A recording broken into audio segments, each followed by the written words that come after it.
programa de Realidad Local y ustedes dirán, qué raro los dos conductores del programa de pie.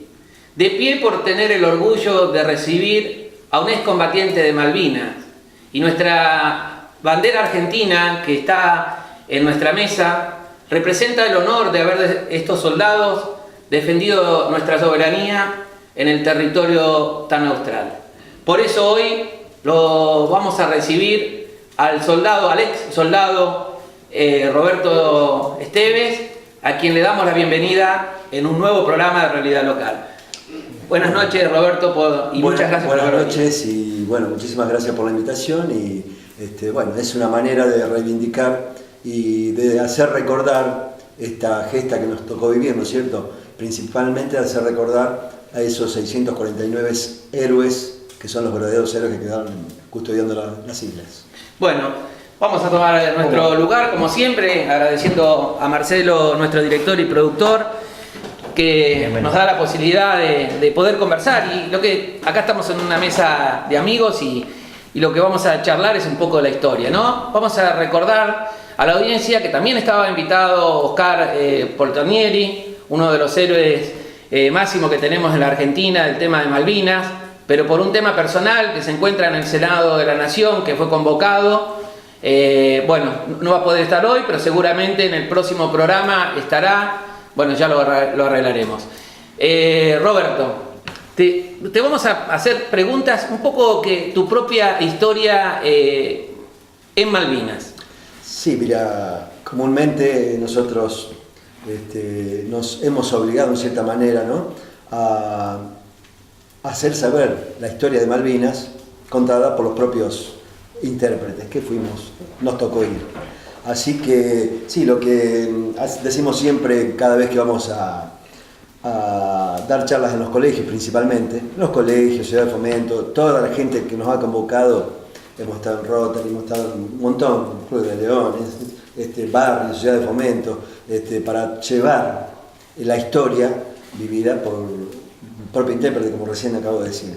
Y sí, es algo que, bueno, en su momento sabíamos que había un servicio militar obligatorio, una ley, de la cual, bueno, no sé si algunos, bueno, ustedes son más chicos que nosotros, ¿no?, porque después vino... Yo fui la última clase que fue sorteada, la clase 76, y que por el caso que después fue tan conocido, que el caso Carrasco, me salvé. Yo igualmente ya con el número 381 estaba salvado, claro, pero fue justo la última clase que se sortea fue la 1976. Claro, no sabía eso. No me acordaba cuál había sido la última. Sí, con el caso del gobierno de Menem fue cuando en Mendoza. Exactamente, el teniente. Ocurre el accidente del soldado Carrasco y a partir de ahí se sacó el... Vos sabés que yo también tuve la suerte, te tengo que contar un poquito. Yo soy clase 69, lo cual me salvé. Yo quería hacer el servicio militar, me salvé. Pero rápidamente hice los trámites y mientras mi primo, que lo tuvo que hacer en el Regimiento 6, porque le había tocado 700 o 650 más o menos, lo hizo acá.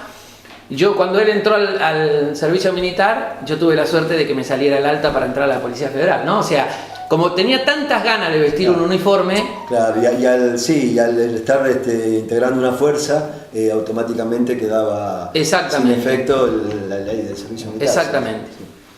Bueno, Roberto, obviamente lo que te vamos a preguntar son experiencias que no te hagan recordar lo malo, sino lo vivido, porque sabemos de la sensibilidad. Yo creo que, a lo mejor, no sé si decirlo de esta manera, no sé si malo, o sea, vamos a partir de la base, ¿no? Yo como haber participado en una guerra, ninguna guerra es buena. Totalmente. O sea, es todo malo. Lo que sí rescatamos es la parte positiva, la parte de camaradería, la parte de compañerismo. Nosotros muchos fuimos siendo conocidos y volvimos siendo hermanos, ¿viste? Inclusive uno lo palpa en el aire, te das cuenta cuando estás con un par tuyo, porque es como que, como en toda institución o en toda...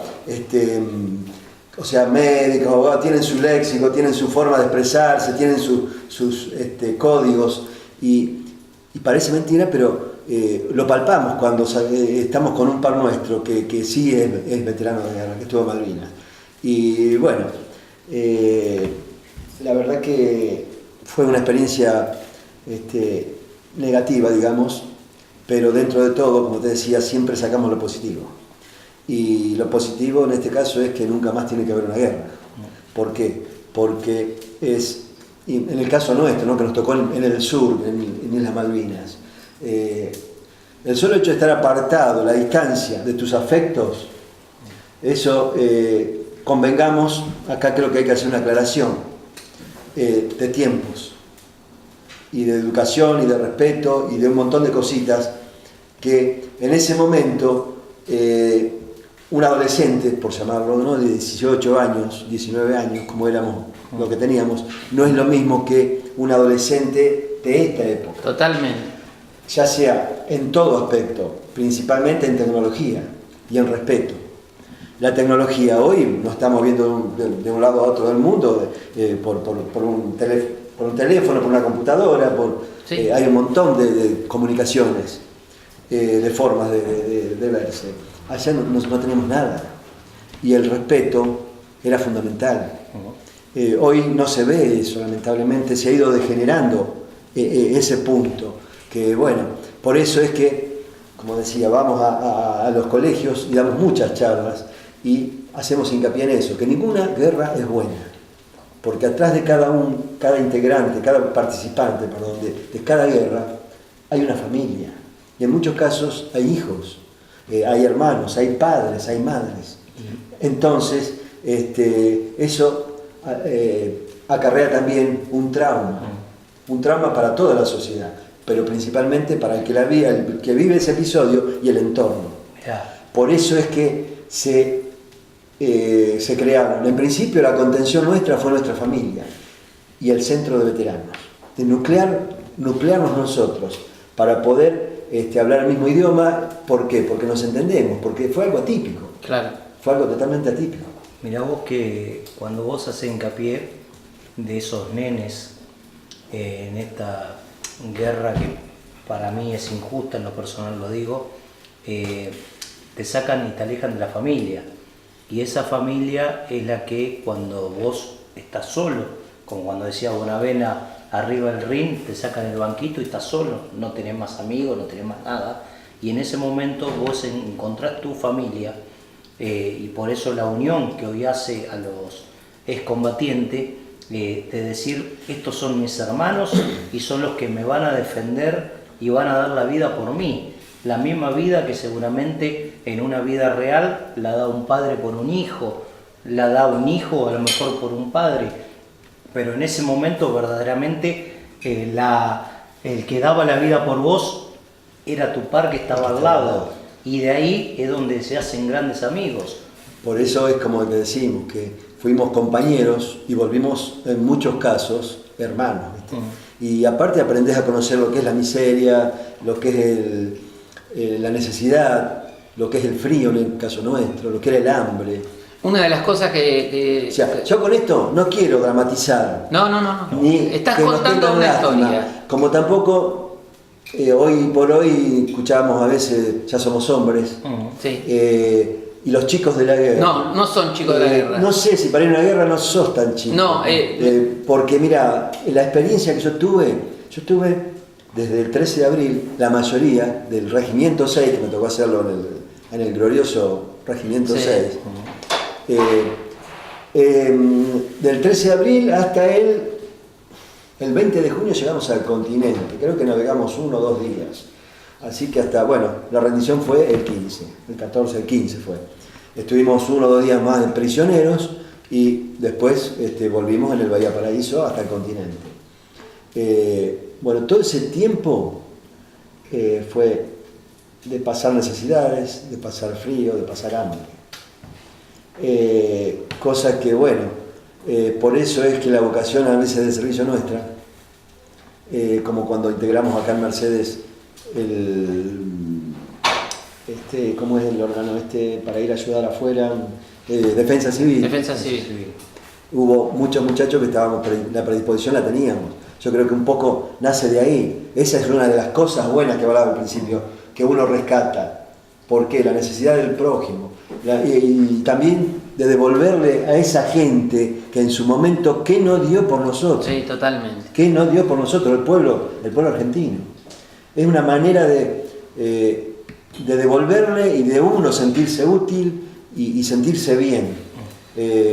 Lamentablemente la Argentina es grande, o sea, lamentablemente no, lamentablemente lo que pasa en la Argentina, ya que tenemos un territorio tan grande y se han andado muchos y han estado, no en lugares turísticos, como en el caso nuestro que tuvimos que ir a meternos en el agua y todo, con todo el placer, dejando a nuestra familia, dejando todo, que lo hacíamos con, y nuestra familia también que nos bancaba todo eso porque veía que nosotros nos sentíamos bien. Ir a ayudar a esa gente, chiquititos, gente, niños, gente grande, principalmente, que te partían el corazón. Uno, dentro de todo, estaba un poco más templado porque lo vivió, pero verlo en esa gente era como que decir, no, yo tengo que hacer algo. Y bueno, en cierta manera esa fue una manera de evolución para con el pueblo argentino.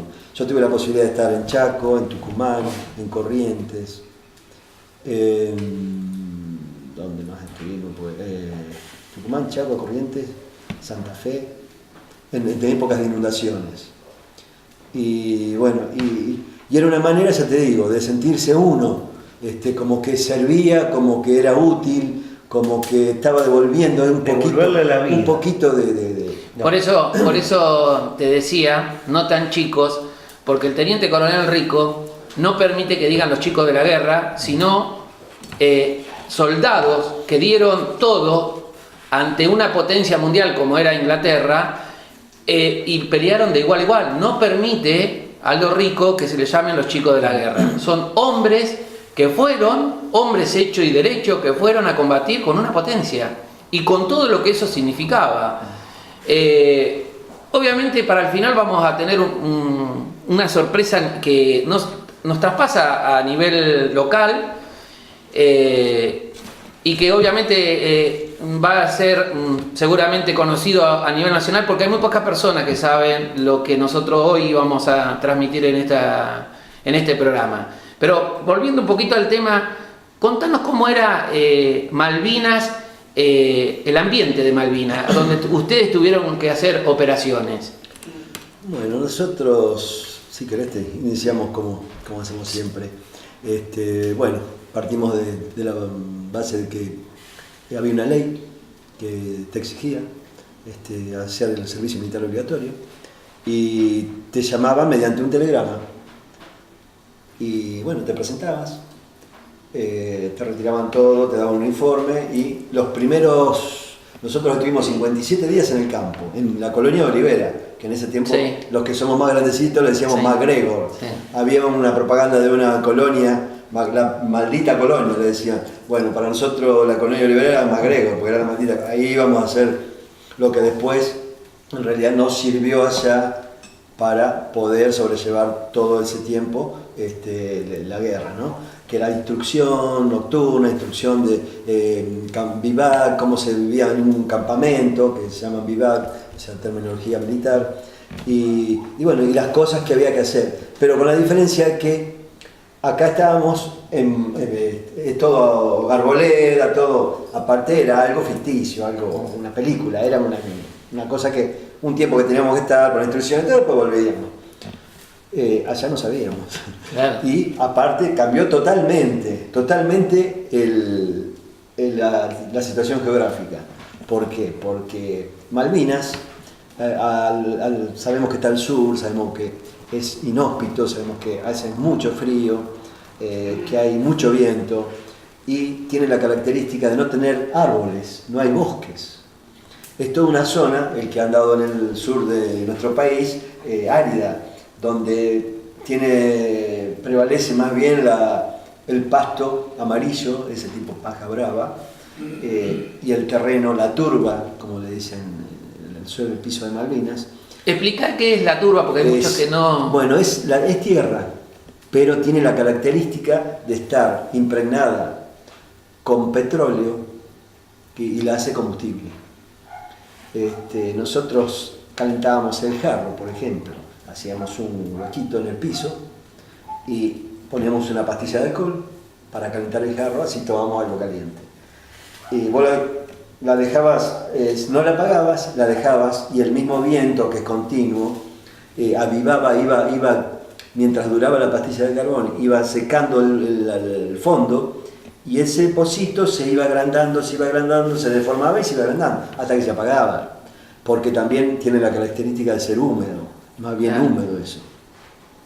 Y así que, bueno, eso es la turba, que inclusive los kelper, cuando llegamos, en la zona que nos tocó ya después instalarlo definitivamente, porque nos trasladaban de un lado a otro hasta que nos dieron la posición definitiva, hacían cubos con la tierra, cubos de ese barro, y lo dejaban secar, porque después, inclusive nosotros mismos lo pudimos comprobar, lo utilizamos como combustible, lo usábamos para calentarnos, porque bueno, hacía las veces de leña. De hogares. Claro, viste, de los troncos que vos ponés en el hogar. Bueno, sí, en el hogar, bueno, nosotros poníamos, los cortábamos, porque nuestra posición, bueno, donde nos tocó estar, la posición era, como para graficarlo, eran panes de tierra, así como esta mesa, rectangulares, pero más altos y más anchos. Entonces, en el extremo quedaba el frente, teníamos el mar, que teóricamente ese iba a ser nuestro punto de frente de ataque o de defensa. Habíamos hecho con ese mismo barro, habíamos empezado a cavar y habíamos dejado como si fuera este tablón una mesa de barro, ¿no? El pan ese y le habíamos puesto una tabla. Yo fui con la compañía Comandos, era abastecedor de Mac, de una ametralladora. Yo cargaba con 2 valijines con bandas de 5 bandas de 50 proyectiles. Mi función, o sea, estaba Germinal Rodríguez, también de Mercedes, me tocó ir con él, era el apuntador, él estaba a cargo de esa ametralladora.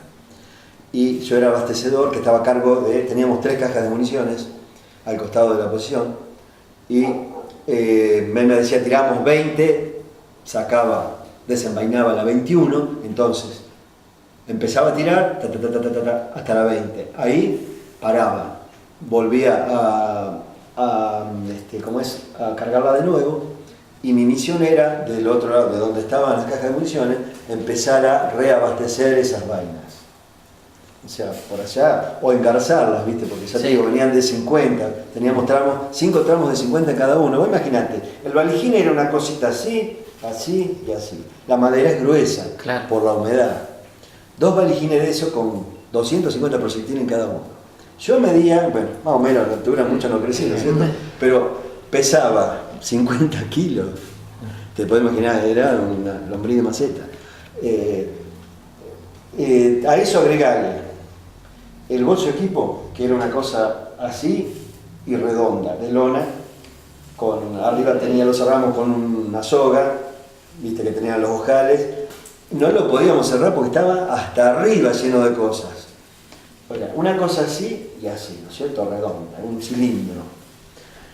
A eso sumarle, teníamos el correaje. En el correaje teníamos 2 portacargadores con 2 cargadores cada uno de 20 balas o 20 proyectiles. Ya militarmente se dice proyectiles, lo que comúnmente le llamamos bala. A eso sumarle el sable bayoneta, la bolsa de rancho con sus utensilios que utilizábamos, llámese jarro, marmita, que es una especie de sartén con tapa, jarro y el cuerpo sujetador con los 3 cubiertos. Y la pala Lindman, que es la que utilizamos para acabar allá, que es rebatible en 3 partes. Bueno, todo eso es el correaje. El fal, que rebatíamos la culata, hay que sumarle el equipo aligerado.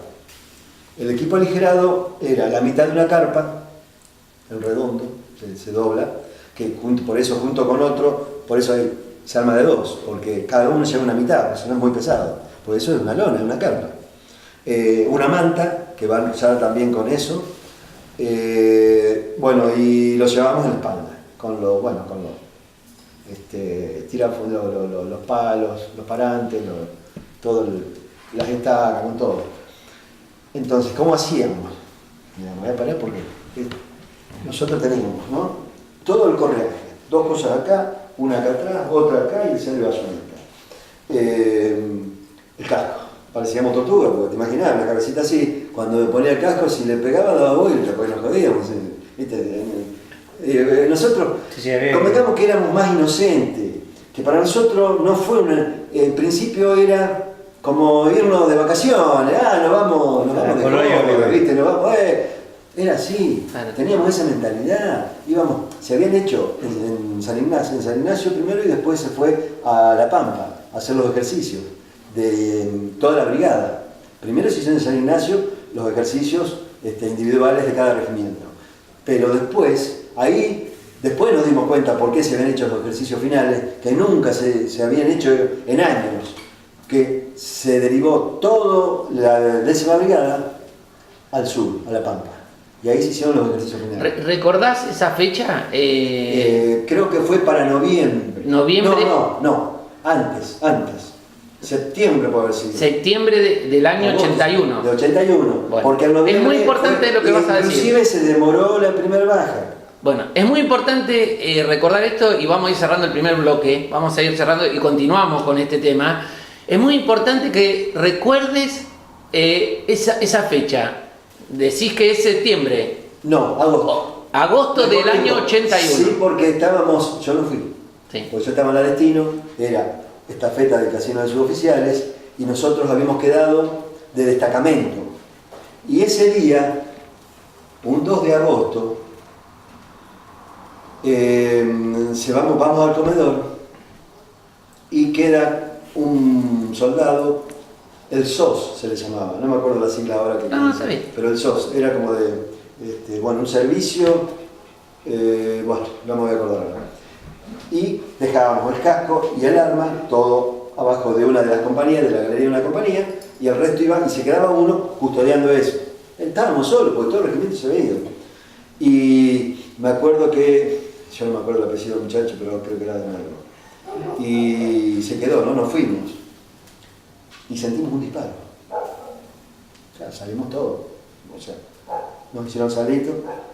No salimos todos, salieron los suboficiales, los oficiales que había. Y cuando llegan al lugar, se había suicidado el muchacho, se había pegado un tiro. Por eso me acuerdo, fue en agosto. Bien. Eso son cosas puntuales y que estuvimos en destacamento, que no estaba el regimiento, que no estaba los soldados del regimiento no estaban en La Pampa.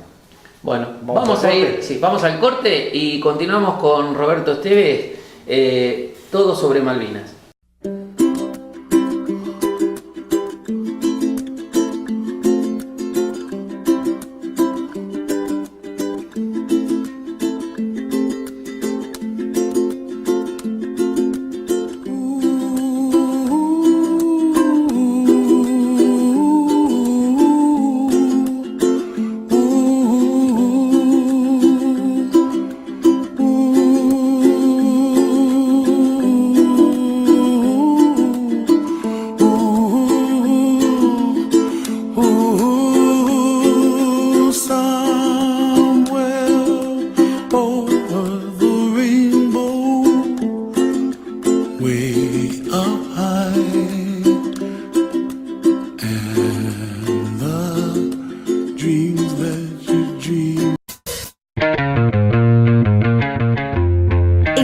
De seguridad, hemos realizado una inversión que no se había hecho nunca en la historia de la ciudad. El eje de nuestra política es la prevención y la lucha contra las mafias y las bandas delictivas. Como resultado del trabajo articulado con la policía, hemos bajado considerablemente la tasa de delitos graves, hurtos y robos de motos.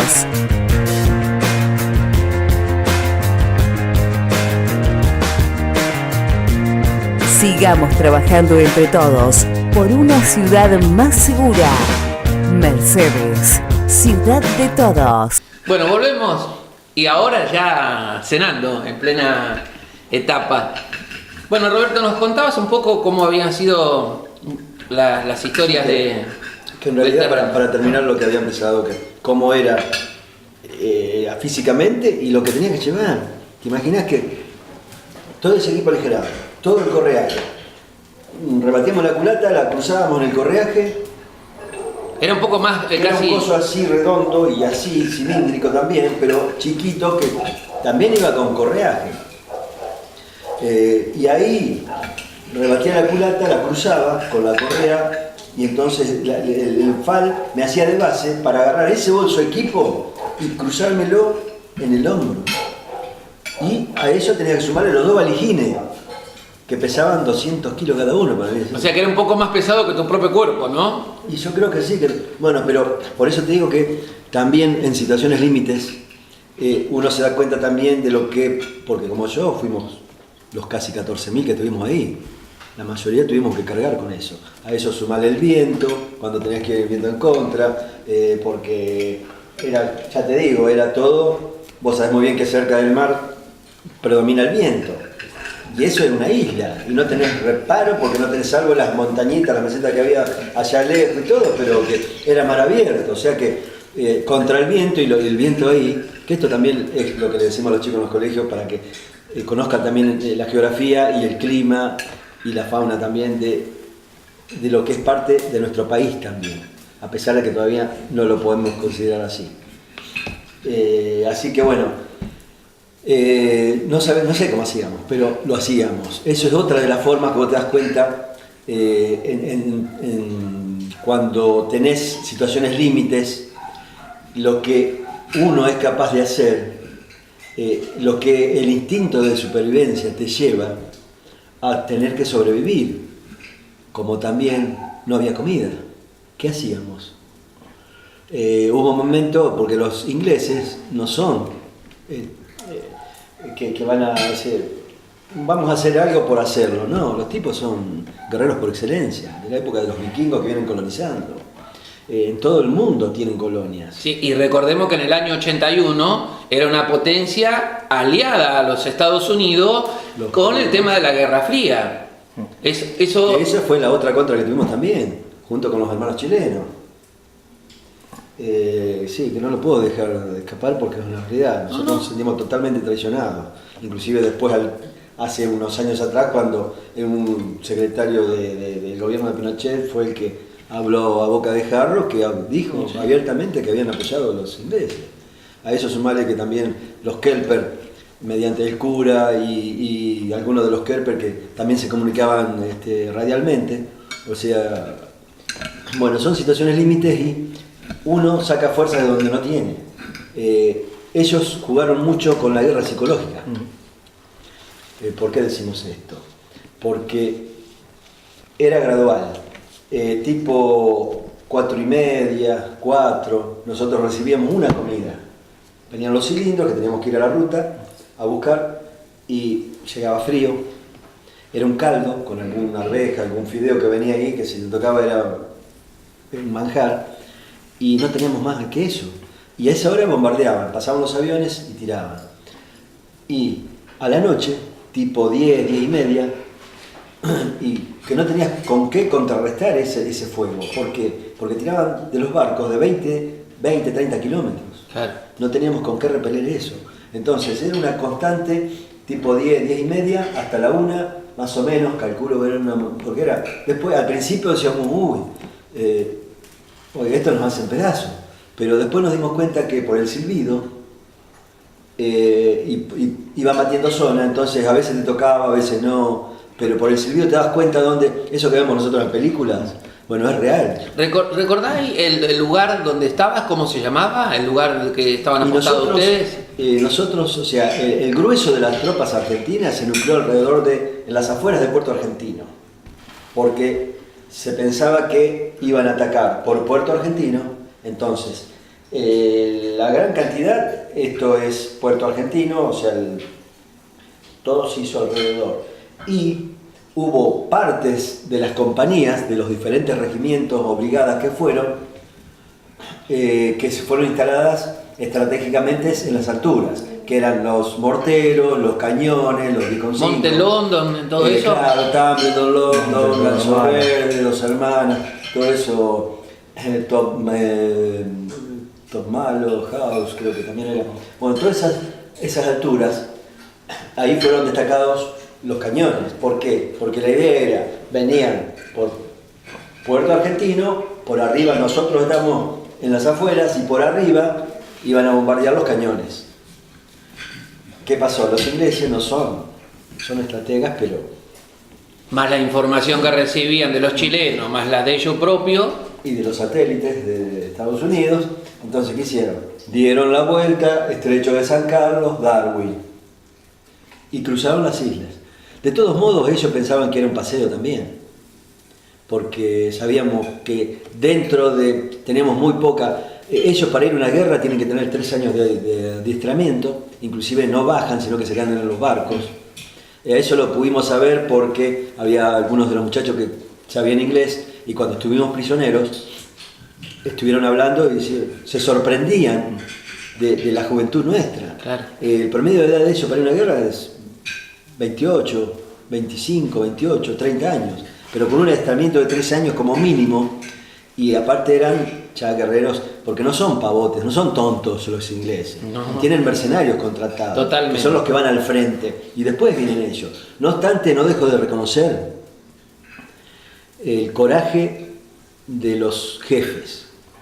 Jeremy Moore, el comandante de la fuerza inglesa, era el que venía al frente. E inclusive se sorprendió cuando lo vio al general Menéndez. Mario Menéndez, que era el gobernador de las Sí. islas en ese momento. La limpieza, peinadito y todo, como estaba. Lo sorprendió, dice. Pero bueno, son formas. Uno no quiere decir que está bien o que está mal, pero yo creo que la actitud esa, al que viene, al subordinado, le da otro empuje, me parece. Ya te digo, nosotros, nada que ver, como decíamos hoy, la juventud de esa época, la adolescencia de ahora con la de hoy, ¿no? O sea, es abismal. Y bueno, y teníamos una obligación. Aparte, el Instituto de Supervivencia, en situaciones límite, es lo que te lleva a hacer cosas que vos, impensables, que vos decís, no, lo tenés que hacer. ¿Por qué? Porque es sencillo. ¿Sos vos o la muerte? No hay otra, no hay alternativa. Mirá, hoy vos dijiste, no quiero dejar pasar de alto la participación chilena, obviamente, en este acontecimiento que, bueno, que a todos nos duele, pero hay algo que yo también no quiero dejar de pasar de alto.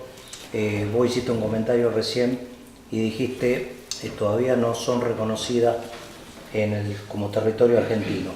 Yo creo que hoy por eso está mi hijo acá presente, que no viene en ningún programa y él es parte de todo lo que nosotros como ciudadanos, como sociedad, tenemos que tratar de inculcarlo a nuestros hijos, y yo creo que en eso todos tenemos que ser conscientes y que verdaderamente decirlo, no es que no son, no, sí son.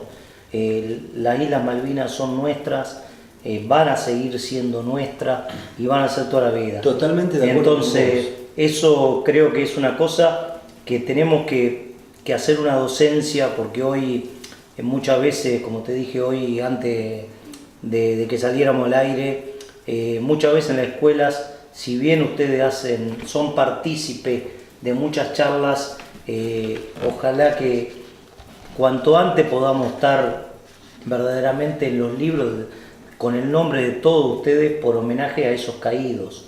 Entonces, las Islas Malvinas son nuestras, van a ser nuestras siempre.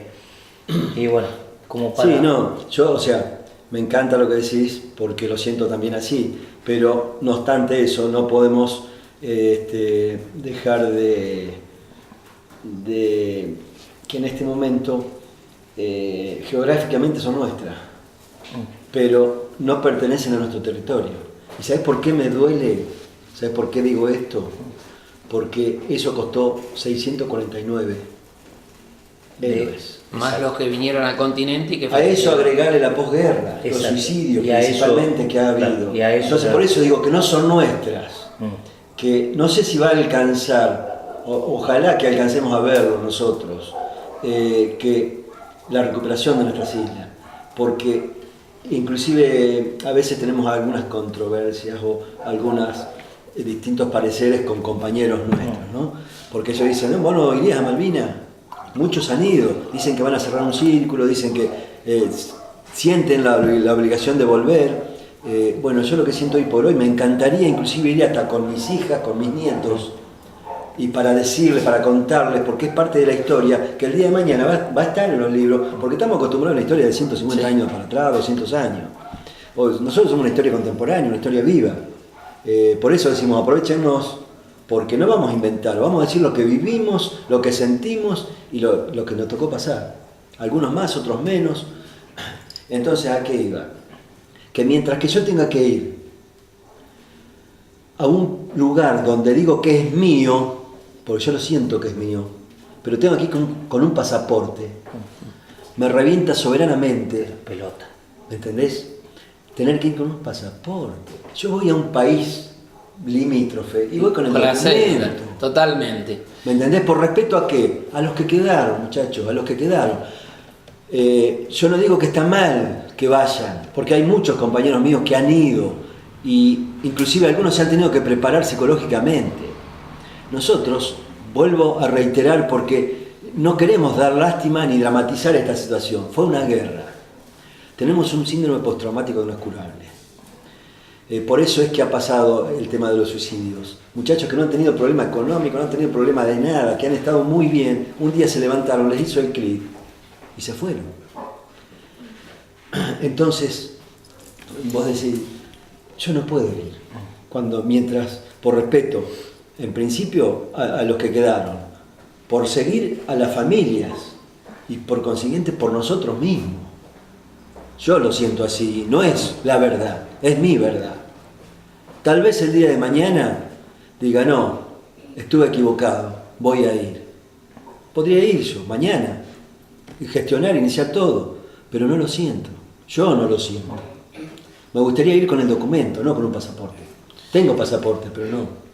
Vos sabés que comparto 100% lo que decís, porque siento que nuestro país, en las antípodas de lo que estás contando, porque estás contando sobre un territorio que está ocupado por personas que no son argentinas, que son ingleses, que están a miles y miles de kilómetros de su propio país, donde en las Naciones Unidas está reconocido que es territorio continental argentino, en varias oportunidades que tenemos el apoyo de toda Latinoamérica y de parte de Europa, reconociendo que las Malvinas son soberanía argentina. Y vos sabés que, Roberto, ¿cómo no voy a comprender lo que estás diciendo? Si me tocó viajar nada más ni nada menos a territorio argentino, ¿no? En la parte de Misiones. Y cuando voy a Puerto Iguazú, con mi familia y mi hija, me encontraba con que todos eran paraguayos y brasileros. Era una invasión y donde me iba a tomar un café, obviamente hablaban guaraní y pero no había argentino. Entonces, en un momento dado se me dio por preguntar, y te estoy hablando de territorio argentino, se me dio por preguntar porque me parecía ilógico que no hubiera empleados argentinos en los bares, en los restaurantes. Entonces le pregunto, ¿qué es lo que sucede? ¿Por qué vos, que sos de Brasil, estás acá? Y me responde una moza brasilera, porque los argentinos no quieren trabajar, y entonces nosotros nos venimos de Brasil a ocupar los lugares que los argentinos... Te estoy hablando en un gobierno que daba muchísimos subsidios, sí, obviamente en una situación económica diferente, pero con esto te voy a llevar porque vamos a ir al tercer bloque, el porqué de todos estos sucesos que han... y que obviamente yo comparto con vos, el nacionalismo que tengo por mi país y por esta bandera a quien admiro y venero permanentemente. Hay que honrar a la Argentina, y ustedes la honraron en Malvinas. Pero supera la historia propia de ustedes, lo que ha pasado en este país y esa guerra. Pero en el próximo bloque, cuando volvamos, vamos a seguir charlando, Beto, para poder descubrir que en esta mesa se va a dar un plano de una información que a nivel nacional lo conocen pocos. Bueno, ya volvemos.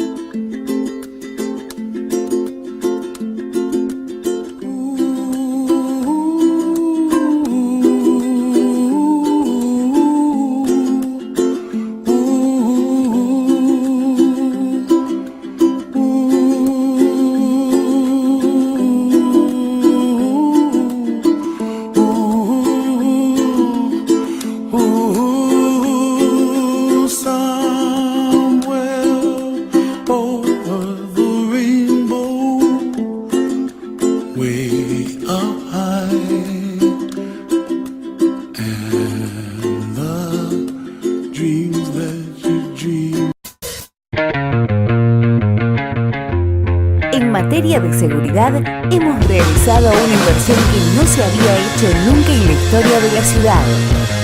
El eje de nuestra política es la prevención y la lucha contra las mafias y las bandas delictivas.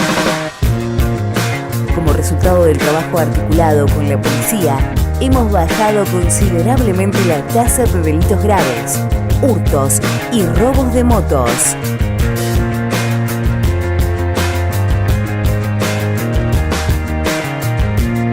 Sigamos trabajando entre todos por una ciudad más segura. Bueno, vamos a hacer dos últimas preguntas para Roberto. Una, si tenés conocimiento, qué cantidad de soldados fueron del Regimiento 6 de Infantería y tuvieron en las islas. Bien, exactamente. Mirá que he estado con el general Alperín, ¿no? Que en su momento fue teniente coronel, jefe del regimiento. Y nunca le pregunté. De todos modos, de acuerdo a esa clase, yo soy clase 60. Por prórroga, por estudios, lo hice con la clase 62. Por eso, a lo mejor soy un poquito más grande que la mayoría de los muchachos. Y calculo, o sea, alrededor, creo que esa clase entró alrededor de 800 efectivos. Ingresamos a hacer el servicio. Bien, exacto, pero bueno, te lo puedo averiguar, no hay problema, porque inclusive están todas las compañías, inclusive con cargos oficiales, suboficiales y soldados por compañía, en la pérgola que está en la plazoleta temática, sí. Abajo de la pérgola, están grabados en ese acero que hay, están grabados todos los que fuimos a Malvinas. Los que fueron a Malvinas. Ya te lo puedo averiguar. Bueno, es fácil. Roberto, y la última, que es una pregunta que nuestro director y camarógrafo nos pregunta, es una muy buena pregunta, Beto. Sí. Y sé que obviamente es sentida para ustedes. ¿Qué es lo que sintieron nuestros héroes de Malvinas cuando regresaron al continente, no? Bueno, mira, en principio siempre hacemos una aclaración. Nosotros fuimos una circunstancia. Los verdaderos héroes de esta historia son los 649 muertos que tuvo la guerra en combate. Posguerra, lamentablemente, hay muchos más, pero bueno, a veces es así la cosa y no se puede revertir o no se puede hacer nada, porque cada uno, nosotros padecemos de un síndrome postraumático que está latente más que el común de la gente a que se nos pueda hacer crisis. Se pueda desencadenar y tomar alguna decisión que lamentablemente a veces puede acabar con nuestra vida. Ya vuelvo a reiterar siempre, porque parece entre que los chicos de la guerra y dramatizar y dar lástima, no, nada que ver. Simplemente son realidades de una guerra, de una situación límite. Toda persona que atraviesa una situación límite se le crea un trauma. A veces es curable y a veces no. Esto fue totalmente atípico. Lo que sentimos yo lo que sentí, siempre hablo en primera persona porque lo que cuento, lo que digo es lo que sentí, lo que viví. Ya no le agrego ni más ni menos. Fue desidia. En ese momento no nos dábamos cuenta, vos imaginate que nos desbordó todo. Fue una travesura, fue una salida de vacaciones, en principio, hasta que nos encontramos con una cruel realidad, que nos estaban tirando bombas, tiros, nosotros también repelíamos eso, era la vida de él o la vida mía, que creo que eso también te acelera el crecimiento, quemas muchas etapas, por eso a lo mejor vemos las cosas diferentes en algunos aspectos siempre, o tenemos otro pensamiento diferente que mucha gente. Y después con el tiempo, convengamos que nos hicieron entrar por la puerta de atrás. Fuimos la basura que fue debajo de la alfombra. Fue una batalla, en realidad fue una guerra. Muchos decimos una batalla. Esto continúa, pero por la vía diplomática. Y nos sentimos abandonados. También nos sentimos usados por los políticos de turno, que muchas veces la culpa, tenemos que hacer un mea culpa acá, porque por intereses también, muchos de nuestros compañeros se engancharon. Lamentablemente siempre hay intereses, siempre está el que quiere sacar un beneficio, principalmente económico. Como también están los otros muchachos que han hecho mucho por nosotros también. Nosotros tenemos el caso de Marcelo Sánchez de Luján, Claro. Que ha sido muy cuestionado también. Él tuvo la posibilidad de estar en el gobierno de Duhalde junto con Municoy, que era el presidente de IOMA. Y fue el que también, bueno, inició las Olimpiadas para veteranos y para Olimpiadas también, para los que tuvieron problemas cuando volvieron de motricidad, de que se le han cortado un miembro o han tenido algún otro problema. También fue uno de los que se preocupó en hacer el programa de salud del veterano de guerra, que gracias a eso hoy por hoy, bueno, en su momento se pudo detectar muchas enfermedades, muchos problemas del veterano, ¿no es cierto? Que también colaboró en ese momento acá el hospital Blas de Ugarri, siendo director Higinio García Loicio, y también fue el que propuso el programa de porteros para veteranos, que en realidad el beneficio que tenemos es que tenemos un listado aparte y que cada 10 nombramientos entra un veterano. Ese es el único beneficio que tenemos, la prioridad que tenemos, porque después, una vez que ingresamos al sistema, somos un portero, un trabajador como cualquier otro. O sea que en eso es lo que... Y bueno, en lo que respecta a Marcelo, que ha sido muy cuestionado porque, viste, en política siempre vas a recibir aplausos y vas a recibir cachetadas. Y en lo personal, bueno, cada uno debe hacer lo que quiere, pero que ha hecho mucho por nosotros es verdad.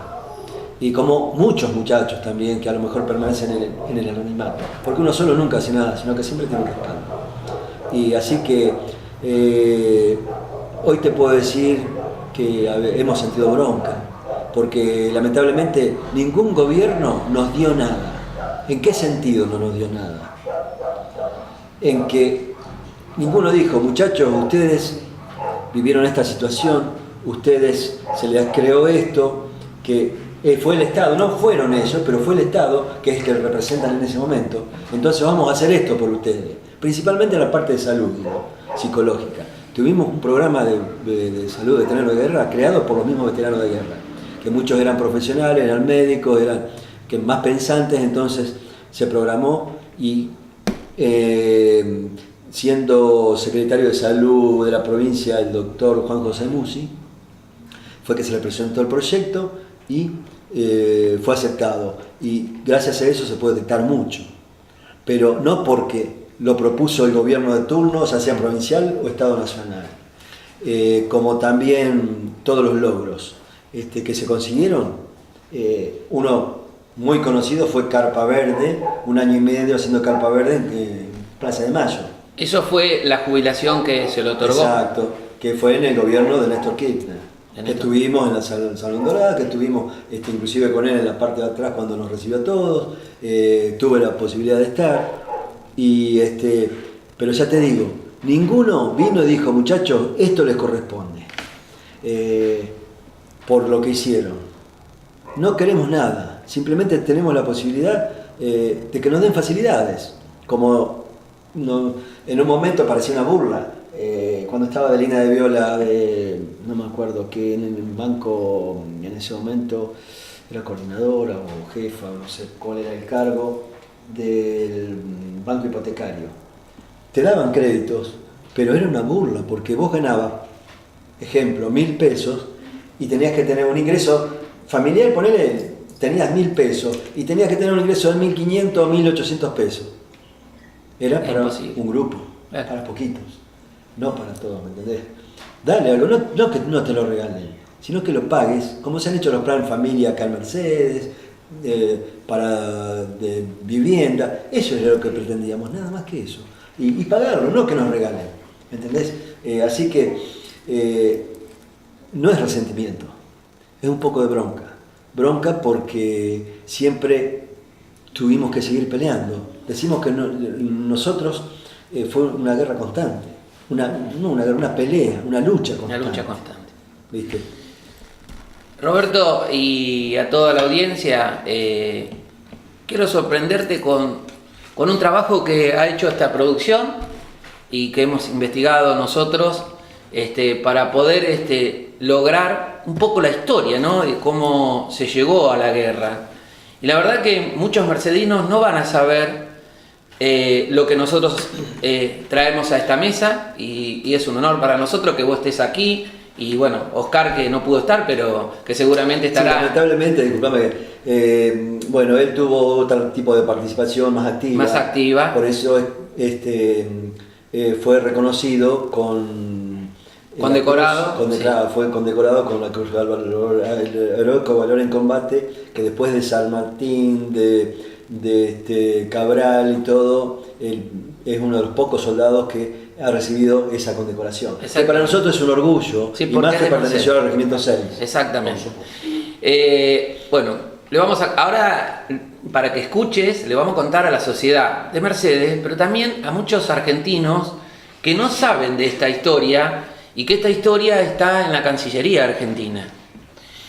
Las Malvinas quisieron ser devueltas 2 veces por el gobierno inglés. Tu sorpresa, tu cara, es sorpresivamente lo que te estoy diciendo, que no está escrito en un libro, sino en documentos que están en la Cancillería, y que obviamente ningún gobierno salió a resaltar, por lo menos antes que comenzara la guerra. La primera vez que los ingleses quisieron devolver las Malvinas fue en el año 1974, gobierno del general Perón. Un enviado del Reino Unido trae una propuesta.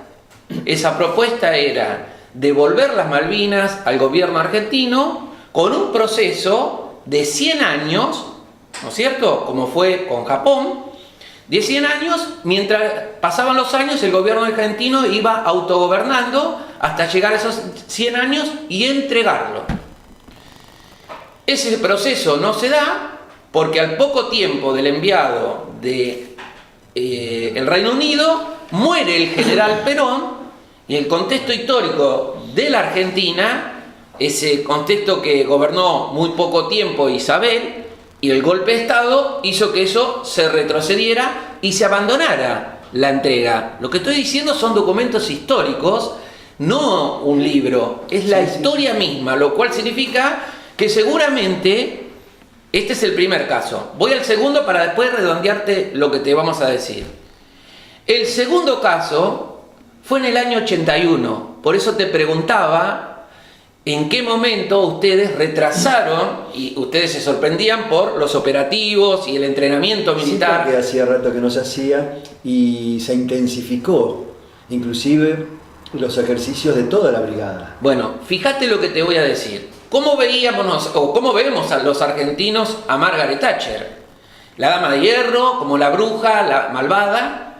Sin embargo, Margaret Thatcher fue nuevamente la que envía al gobierno argentino a decirle: este es el plan de entrega de las Islas Malvinas. En ese momento el presidente de la nación era el general Viola, y le dice: el proceso va a ser de esta manera, a modo que ustedes empiecen a co-gobernar con las islas, nosotros y los isleños, exactamente, hasta que se terminaran. Cuando le dicen esa propuesta al gobierno de Viola, el gobierno militar le dice al enviado del Reino Unido: las Malvinas van a ser no dentro de 100 años, en diciembre. O sea, lo que te estoy respondiendo y lo que está dentro de Cancillería era que, más allá de la voluntad del Reino Unido querer devolver las Malvinas, en los gobiernos que estuvieron desde el 74 hasta el 81 no hubo una posición de negociación. El primero era 100 años mucho, es cierto. Devolverlo en 50 había que hacer un proceso diplomático. Ahora, si se hubiera tomado la decisión política, seguramente, Roberto, no estuviéramos hablando de esto, ni de ninguno de los muertos de nuestros chicos o hombres, como dice el coronel Rico. Hubiera sucedido esta guerra, jamás hubiéramos tenido que participar de una guerra, y seguramente estaríamos muy poco tiempo de haber recuperado las Malvinas diplomáticamente sin tirar un solo tiro. ¿Qué te quiero devolver con esto? Que ustedes fueron un instrumento utilizado. Por eso siempre decimos: no se enamoren de un gobierno militar o de un gobierno civil que es luces de colores, sino que la realidad hace a los hechos. Si nosotros hubiéramos logrado que el general Perón hubiera vivido mucho más años, seguramente el proceso hubiera continuado y se hubiera llegado a un entendimiento y nunca hubiéramos llegado a la guerra de Malvinas. Esto que estamos diciendo en esta mesa, en esta humilde mesa, es un documento histórico, porque ni vos ni muchos de tus compañeros excombatientes saben de esta documentación y de lo que hoy este programa, gracias a nuestro productor y nuestro compañero aquí, podemos decirle a los excombatientes que hubo una realidad distinta, que ustedes nunca tuvieron que ir a la guerra, que Malvinas iba a estar en el lado argentino y seguramente en este tiempo, 2017, te estoy hablando del 74, primera posibilidad, fíjate cuántos años fueron pasando, estaríamos gobernando Malvinas y no tendríamos que utilizar un pasaporte como vos decís, sino viajaríamos con una cédula. Lamentablemente, a veces las posiciones políticas y conveniencia de cada uno hace que esa guerra que se hizo, que la hizo el general Galtieri, fue para posicionarse y quedarse en un estado perpetuado. Como muchos políticos en la democracia también lo quisieron hacer. Tratar de pasarse la Constitución por donde no da el sol, tratar de vulnerar todo aquello que los ciudadanos queremos, que es la libertad, la paz, la convivencia. Y aparte evitar que tan jóvenes murieran en un territorio nuestro, argentino, que sabemos que es argentino, en vano. Porque eso se podía haber logrado a través del diálogo y sin utilizar ningún armamento. Ojalá Roberto y muchos compañeros tuyos puedan ir a visitar la Cancillería y que la Cancillería Argentina abra esos documentos para mostrarles a los excombatientes la verdadera historia de esta guerra. Y déjame más, y ahora a nuestro productor le vamos a pedir, te vamos a hacer con Esteban un humilde presente de nuestro programa que se llama Realidad Local. Y lo hacemos emocionado porque lo hacemos a un excombatiente y a un amigo como es Roberto, a quien yo aprecio mucho. Él sabe que lo quiero de verdad, llevo un conocimiento enorme, para mí es parte de mi familia. También era para Oscar este presente que vamos a hacer la entrega y lo hacemos emocionadamente porque este programa sale el día de mi cumpleaños. Roberto, en nombre de Esteban, mío y de muchos ciudadanos que nos están viendo y que seguramente te honran, a vos y a muchos soldados, no solamente los que quedaron, sino los que viven en nuestra ciudad, este humilde presente de este programa. Bueno, muchísimas gracias. Muchas gracias. Bueno, muchísimas gracias. La verdad que uno a veces pone énfasis en todo, somos sanguíneos y bueno, realmente me vuelven a sorprender. Me sorprendiste con lo que me acabas de decir respecto a la Cancillería y a esos documentos, ¿no? Y ahora, bueno, con humilde, no tiene nada humilde, para mí es inmenso, es un orgullo y el agradecimiento, ya sea para ustedes, es eterno, porque estos mismos son los que nos llenan el corazón, no por el hecho de recibir un regalo, sino por el hecho de darme la posibilidad de que esto llegue a mucha gente, principalmente a los chicos, que son los que no pudieron vivir o tocan un poco de oído y lamentablemente el tema Malvinas no se difunde mucho, inclusive en los mismos colegios.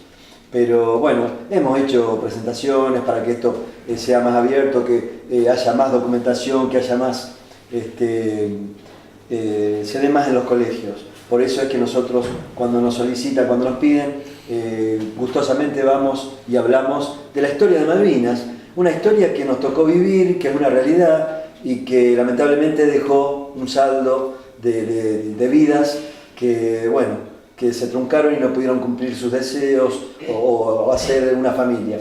Así que en nombre de todos ellos nosotros agradecemos y siempre estamos a disposición y para que esto se conozca y sepan la verdadera historia de Malvinas. En lo personal siempre contamos, como acabamos de decir, lo que nos pasó, lo que vivimos, lo que sentíamos y lo que sentimos hoy. Así que bueno, muchísimas gracias y bueno, la verdad que es un halago y un honor para mí también haber estado con ustedes compartiendo este programa. Bueno, esto es por nuestra bandera, por nuestra patria. Agradecemos enormemente tu presencia, agradecemos a todos aquellos que nos ven y que saben que lo hacemos de corazón. Por eso este programa Realidad Local muestra a muchas personas de diferentes condiciones. Ahora te tocó a vos, como excombatiente. En el anterior programa estuvieron músicos y así sucesivamente. Lo que queremos mostrar que tenemos un potencial en nuestra ciudad muy importante. Y esta bandera que ven aquí, la celeste y blanca con su sol, fue la que la defendieron nuestros soldados argentinos, que dejaron su vida y muchos de ellos volvieron. Y que nosotros queremos reconocerlo ahora y siempre, hasta los últimos días de nuestra vida. Muchas gracias, Roberto. Gracias a ustedes. Hasta el próximo programa.